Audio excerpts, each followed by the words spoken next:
Hello, ladies and gentlemen. Thank you very much for joining me in this live webinar. Today's subject is about understanding how to improve cardiovascular conditions with herbs.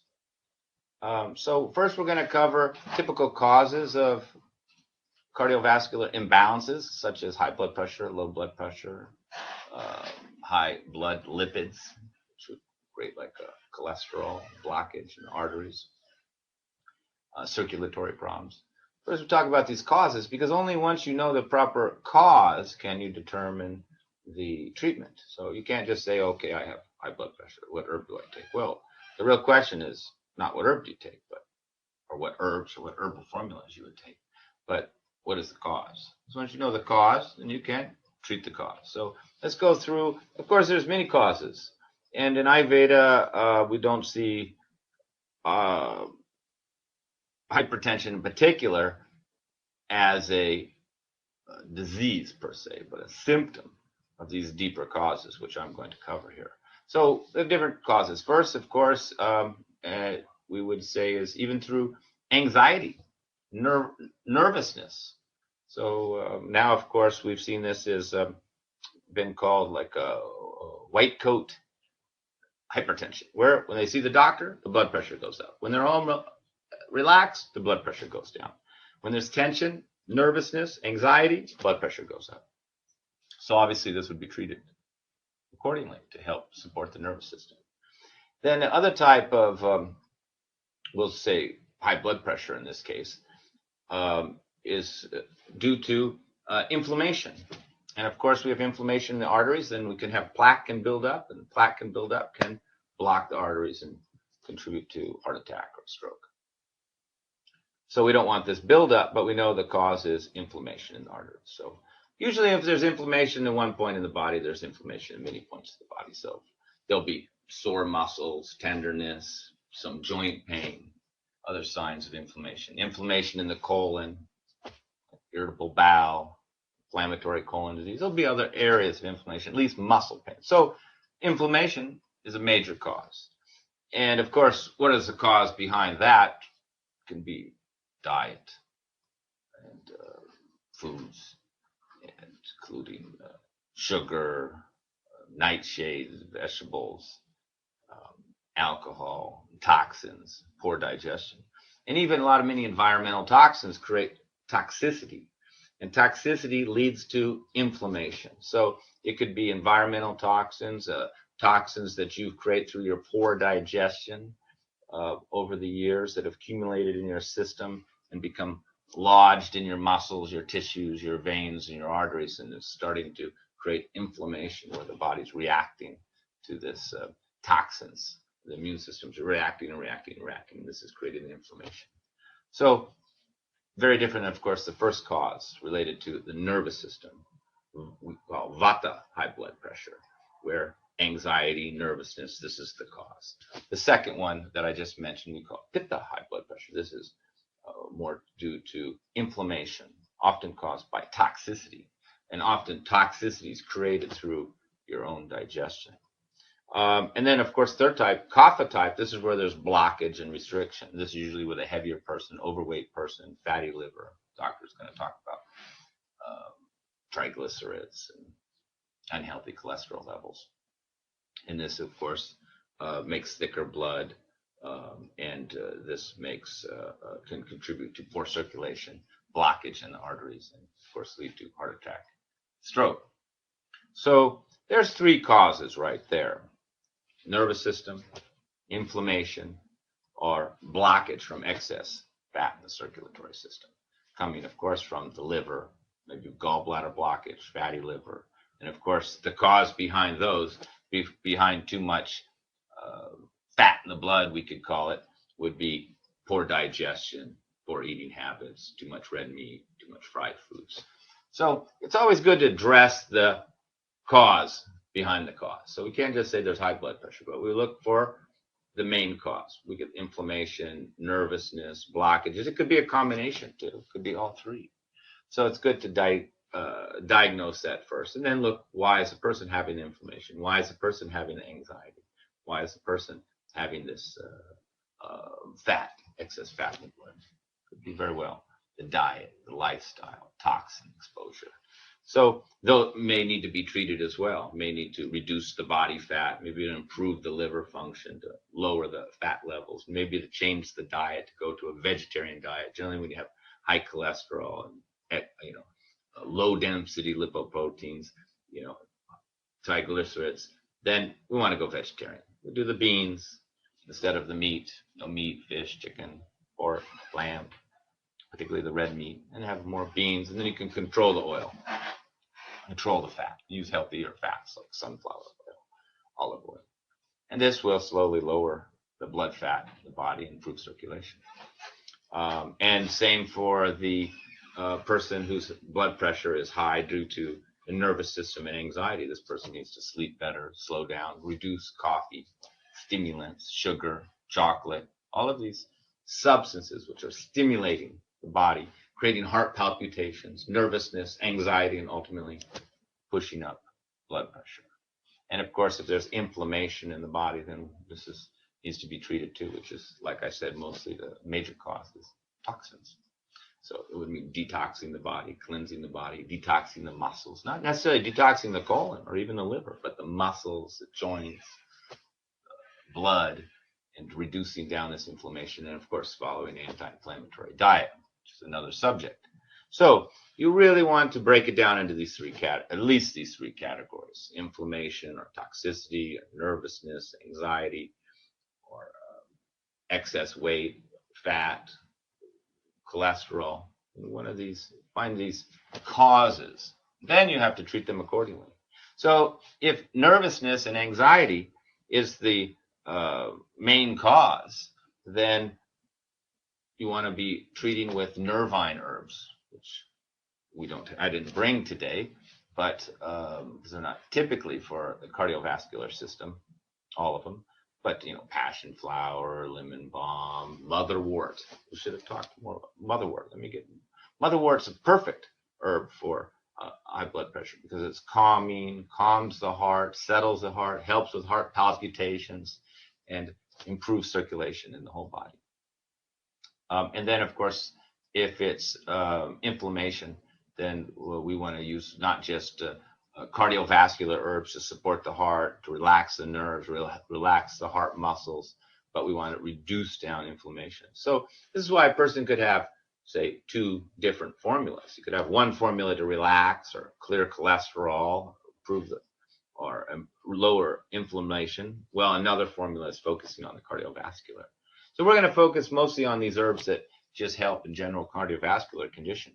But if you don't, and particularly high blood pressure, but if you don't support these underlying causes, you may not get good results. This is why herbal treatments often are not successful, is because you're thinking like an allopath when you give an herb for high blood pressure. You're not thinking about the causes and the causes behind the causes. You're not addressing the diet. You're not addressing what's causing these underlying causes.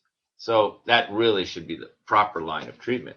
So we're assuming that you've changed the diet accordingly to adjust to the causes, whether it's fatty, liver, cholesterol, inflammation, toxins, nervousness.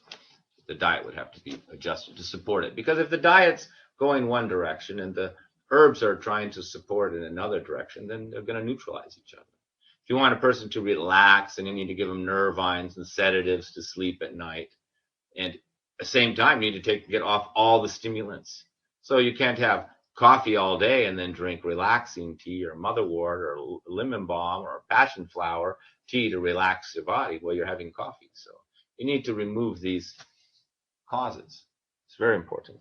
So let's talk about some herbs here that can be used to improve circulation. And these will help all types, but they should be, the formula that they're prepared in should change for each person. Because some people are warm, so you can use, you have to be careful not making too many heating herbs. Some people are very cold, so we can use more heating herbs like ginger, cinnamon, garlic. We know garlic reduces a fat content in the blood and helps with cholesterol and cardiovascular problems if it's related to high blood fat.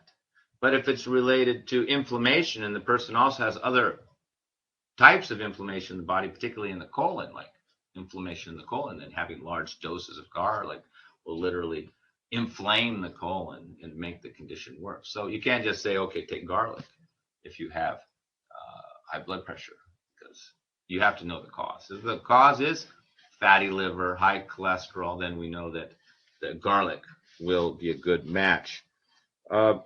Let's talk about one herb here and see if anybody can guess it here. This herb here. A little herb. Oh, I got a small one. Let me get a bigger one here. Little berry. There we go. See that berry there? Nice little berry. Who knows the name of that berry? You can guess. That's called the hawthorn berry. And hawthorn berry is good for improving circulation, breaking up cardiovascular congestion, and ultimately lowering blood pressure. It's usually supported with other herbs, and we can go through my heart tea right here, and let's go through these herbs one at a time, because this tea will improve circulation, lower blood pressure, and somewhat thin the blood. It's important to look for other signs that you may have that tell you that you have circulatory or cardiovascular problems. Even poor circulation is a sign of cardiovascular problems. And at low blood pressure, for example, you can get varicose veins and dizziness and lightheadedness because the body's not able to get enough oxygen. But it's easier to increase the blood pressure than it is to lower it. Licorice and many herbs can help to bring up blood pressure. Even ashwagandha, Ayurvedic herb, slightly will help in this regard. So other signs are easy bruising on the body, varicose veins, blood clots. This is not a good sign. Veins showing up on the cheek. You can see people, they start to have veins under the eyes. Signs of high blood pressure can be red, bright red ears, red face, bloodshot eyes. But red ears are often a sign of this type of heat and inflammatory type of high blood pressure. And, nervousness, anxiety, hyperventilating, and heart palpitations also can be a sign of this type of nervous high blood pressure. So these are all signs we should look for. We should look at our circulatory system very carefully and make sure that it's working very well, and that the blood pressure is not too low, not too high, and that the blood fat is not too low, because if you avoid all fat and you have no fat in the blood, then you'll create other issues and other systems and tissue in the body by having a low amount of blood fat. So you want just the right amount. That's why once you have cholesterol or fatty liver, it's easier just to be a vegetarian, and the high fiber of the beans will help to lower blood fat. And now you're able to control the fat that you have because you're not eating any animal protein. You're just you can measure out how many spoons that you have a day. Usually minimum would be 3 teaspoons a day of fat, just to kind of keep your body going without depleting it. So we'll start here with, there's the hawthorn leaf. I'll just show you that there, the heart tea. There we go, hawthorn leaf. See, the first ingredient. Now, the berry's in here too, but I have the leaf. Makes a good circulatory herb, anti-inflammatory, and it's very excellent for cardiovascular systems. Even will help with varicose veins, poor circulation. And then ginkgo biloba. This is a well-known herb for helping circulation. You can also see it in the memory teas, circulation teas, and this will help to keep the blood thin in particular. So instead of taking aspirin, we can take a ginkgo to keep the blood thin. And then motherwort, considered one of the premier herbs of high blood pressure because it's calming the heart, relaxing the heart muscles. You can also see the herb in motherwort in the relaxing tea, because it's got a sedative effect, calming effect. It's being a nervine, but it's particularly good for the heart muscles. So heart that's pumping too hard, it's too strong, it will help it to calm down and relax a little bit. Heart that's having heart palpitations and irregular heartbeat, motherwort will also help in this regard. And then passion flower, which is just a nerve vine, just to help to relax. Oat straw, this is also for the nerves. And then there's the hawthorn berry in here. And then we have some supportive herbs, cinnamon and rosemary, both excellent for circulation. So if you just had circulatory problems, you could just have rosemary, cinnamon, and say the ginkgo together. That by drinking that tea all day long, it would improve your circulation. And adding ginger here is an option. So if you're a cold person with cold hands and feet, then you want to add a lot of ginger to it to warm up the whole formula. But if you're already having high blood pressure and you're very warm, you wouldn't want to add that ginger. That's why I leave it as an option. So if you are a cold type, then you can add a lot of ginger to it. More ginger, more rosemary, more cinnamon. If nervousness and anxiety really aren't your causes behind your high blood pressure, then oat straw and passion flower could be eliminated or lowered down. And if anxiety and nervousness were major causes, then the passion flower, oat straw, or other nerve vines could be used to help to support the nervous system and to ultimately lower blood pressure. So now I'm going to talk about a few Indian herbs.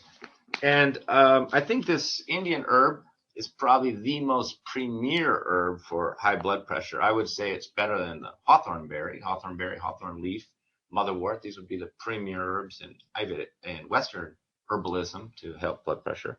But from my experience in helping a lot of people to overcome cardiovascular conditions, I found arjuna bark is even superior to hawthorn leaf, hawthorn berry. And arjuna tea is very popular in India. So if you go see an Indian doctor and you tell them you have cardiovascular problems, whether it's high cholesterol or through inflammation in particular, they're going to give you just straight arjuna tea. And this could be very effective. So if you had, say, high cholesterol levels, you could change your diet and go vegetarian, low dairy, and drink arjuna tea all day long, 3-4 cups a day, and we'd see the blood pressure clearly come down. If there was a lot of inflammation, because it's very known for clearing out the arteries and breaking up plaque and simultaneously reducing inflammation, it's very anti-inflammatory. If there was a lot of inflammation, muscle pain, joint pain, then we can include other anti-inflammatories like boswellia, called frankincense, very good at quickly lowering inflammation systemically in the body. So if you have a lot of heat, muscle pain, and other, then we could use this. Also, if there's a lot of fat in the blood, high cholesterol, then we could add in gugulu. You know, there's many gugulu substances in Ayurveda, Yogaraj gugulu, Kaishora gugulu, you know. And but just gugulu all by itself is often used. Gugulu and triphala. Maybe if you're familiar with some Ayurvedic formulas, most people know about triphala. It's 3 cleansing herbs, Vibataki, Haditaki, and Amlaki. And you mix that with gugulu, which is a black resin that lowers cholesterol, then this is a nice formula to clean out the liver and to lower cholesterol. But all Ayurvedic formulas are using arjuna as a key ingredient to lower blood pressure. And here's an Ayurvedic formula here that I have. I got the label here. And it says improves circulation, helps control blood pressure. And the first ingredient, of course, is arjuna. And after that is ashwagandha. And ashwagandha is an adaptogen, helps with nervousness, stress. So again, it's kind of keeping the person calm. And then shankpushpi, also related to nervousness, anxiety, and sarpagandha. I brought sarpagandha here, and I think I even mentioned it that I was going to talk about it. And this is, you know, these herbs I'm getting here are coming from India. Sarpagandha. I'll try to put it in the notes. It's a hard one to say. But this is a premier herb used in Ayurveda to lower blood pressure, particularly when there's very high levels of blood pressure. Sarpagandha seems to have a nice effect to lower high blood pressure in many cases. I had many stubborn cases before until I learned about sarpagandha. And then once I started using that, then I got much better results. So we have sarpagandha in here, and then we also have gotakola for overall circulation. So this is, not as much supportive herbs in here like rosemary and ginger and like the tea. The tea is more tasty, more pleasant, better at thinning out the blood. Where we're going to see this mostly as arjuna and some nervine herbs, particularly sarpagandha, to relax the heart and improve circulation. So just arjuna alone and sarpagandha, I've seen it used as in Ayurvedic formulas with a little ginger. And the more ginger and the more heating herbs you would use, the colder. In the case of the person whose body temperature is cool and cold, the more warming herbs you want to use. But you notice a lot of people with high blood pressure, their face is red, their ears are red, and they get angry easy, and their body's very warm, and it's kind of the typical stereotype of the person with really high blood pressure. He's yelling, he's screaming, he's mad. You can see his pressure looks like it's going to explode right in his head. Well, that type of person, particularly when their body temperature is warm, this is Pitta Prakriti, Pitta body type in Ayurveda. We wouldn't want to use ginger at all, just a little cinnamon. And that's where you're really going to need that sapgandha. So the same person that has that kind of intense attitude and behavior and gets mad easily, gets hot, red, and these are the severe cases of high blood pressure. Maybe they're working in the military, or they're managing people and they're yelling and screaming, or a football coach or something, or they're just really fired up, we could say.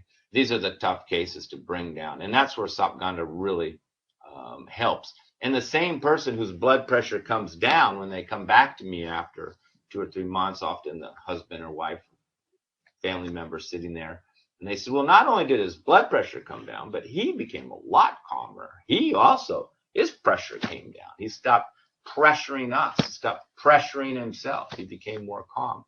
So that's why you see a lot of these nervines in these heart formulas. The Western herbs we're using, like the motherwort, lemon balm, and passion flower, and other nervines. And then in Ayurveda, they're using these relaxing nervines, shankpushti, jatamatsi, and sarpagandha, which are particularly suitable for relaxing the heart.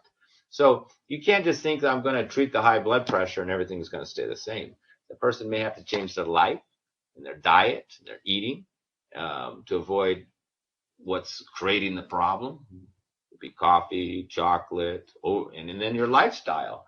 Overwork, pushing yourself too much, pushing other people too much, not resting, getting angry too easy. These are all lifestyle habits or behaviors which contribute to high blood pressure.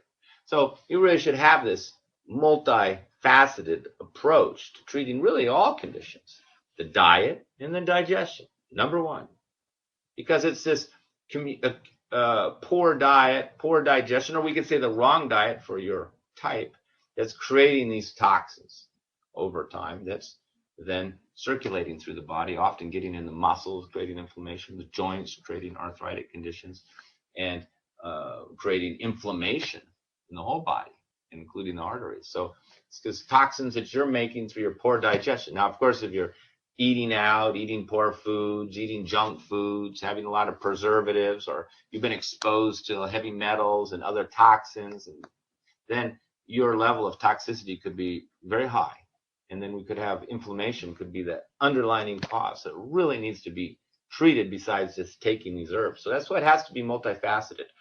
Focusing on the diet, digestion, even elimination, making sure the body's eliminating, sweating, urinating properly, defecating a few times every day. Things have to be eliminating because this creates pressure. There's people who had a lot of kidney blockage, which is another cause we didn't really talk about, but kidney failure, blocked kidneys can also increase blood pressure. It's another subject and another path of treatment. So I hope you do see that treatment is really dependent on identifying the proper cause, because it could be just kidneys. Then you can treat the kidneys. And there's other causes besides what identified. So diet, lifestyle, working less, relaxing more, maybe avoiding things that are creating anxiety or irritable anger and pushing up blood pressure. And so if you address the lifestyle, the diet, and then the herbs can be very effective. So it's good to look at the whole picture and not just try to treat a heart condition with only herbs without having a proper understanding of the causes behind it. And of course, cardiovascular conditions are life-threatening, so I would consult your doctor and be very cautious in treating severe conditions at the later stages. I hope that helped give you some ideas on how you can manage your blood pressure in particular, and cholesterol. We talked a little bit about cholesterol, high cholesterol. This is usually related back to the liver. You know, the blood itself isn't creating the cholesterol and the fat. It's the liver. So why is the liver creating it? Maybe it's congested. Maybe there's bile is too thick and it's not coming out from the gallbladder, so you're not emulsifying fat, or you could say not digesting the fat well. So you have all this undigested fat circulating through your blood, triglycerides. And of course, you have to be very careful with fat because there's a lot of unhealthy types of fat for this type of trans fats. They say they're only one molecule away from plastic. And these are become undigested and becomes bad fat in the body. And these are circulating around because the liver is unable to digest it and break it down. These hydrogenated fats, trans fats. And this is what's in all fast food.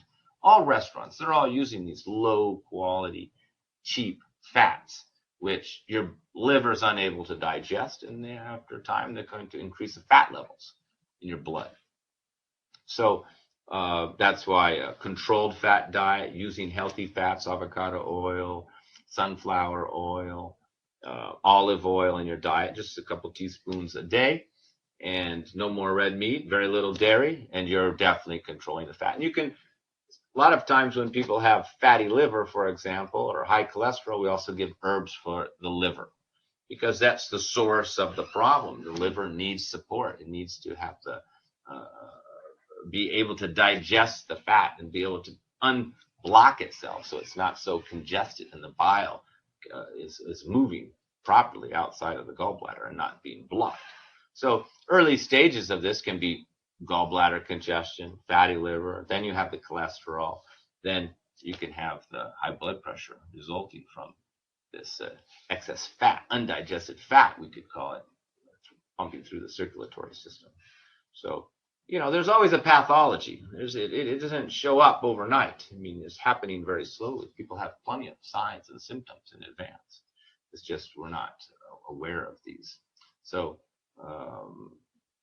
it's very important to look deeply into the causes, particularly when you have high blood pressure due to anxiety. You need to look at everything that's increasing the anxiety in your life, nervousness. You know, maybe it's the person you're living with. Maybe it's the place you live. Maybe it's your job. But these need to be looked at. Maybe you need a vacation. Maybe, and many people, they're kind of fasting, skipping meals, starving themselves, depriving themselves, and that creates stress for the body.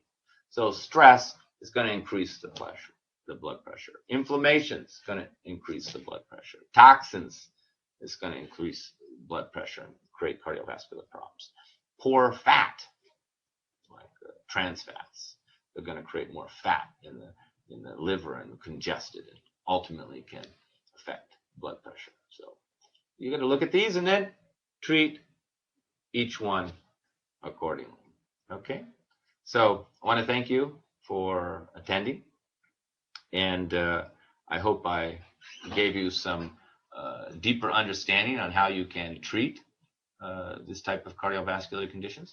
And I hope that for those who don't have serious cardiovascular condition at this time, that you look out for the symptoms and signs of poor circulation, lightheadedness, dizziness, could be low blood pressure, red face, red eyes, high blood pressure symptoms, you know, strong heartbeat that's that you can feel. You feel blood pressure. And I encourage everybody, you should be measuring your blood pressure regularly and be aware of what's going on. So you're aware of your blood pressure at all times. And it doesn't necessarily mean that your blood pressure is going to go up. You're going to have cardiovascular problems as you age. It has to do with the accumulation of these problems, like we said, toxins, poor digestion. And I think I started to talk about also blockages in the colon and the kidneys can contribute to it. I've seen people who's just flushing out their kidneys, their blood pressure went down. Also, chronic constipation is increasing pressure in the body. Kidney stones increasing pressure in the body. So anything with pressure is going to increase blood pressure in your whole system. So you have to think about this in this manner. That's why educating the patient is more important than just giving them herbs. Help them to understand why they have this and what they can do to manage it and improve it on their own. Okay, so I'll stay and answer your questions live online, but at this point, I'd like to stop the recording and thank you for your time. And I hope this helped you to improve your health. And feel free to contact me if you have any questions about your health or you want to improve your cardiovascular condition naturally. Thank you.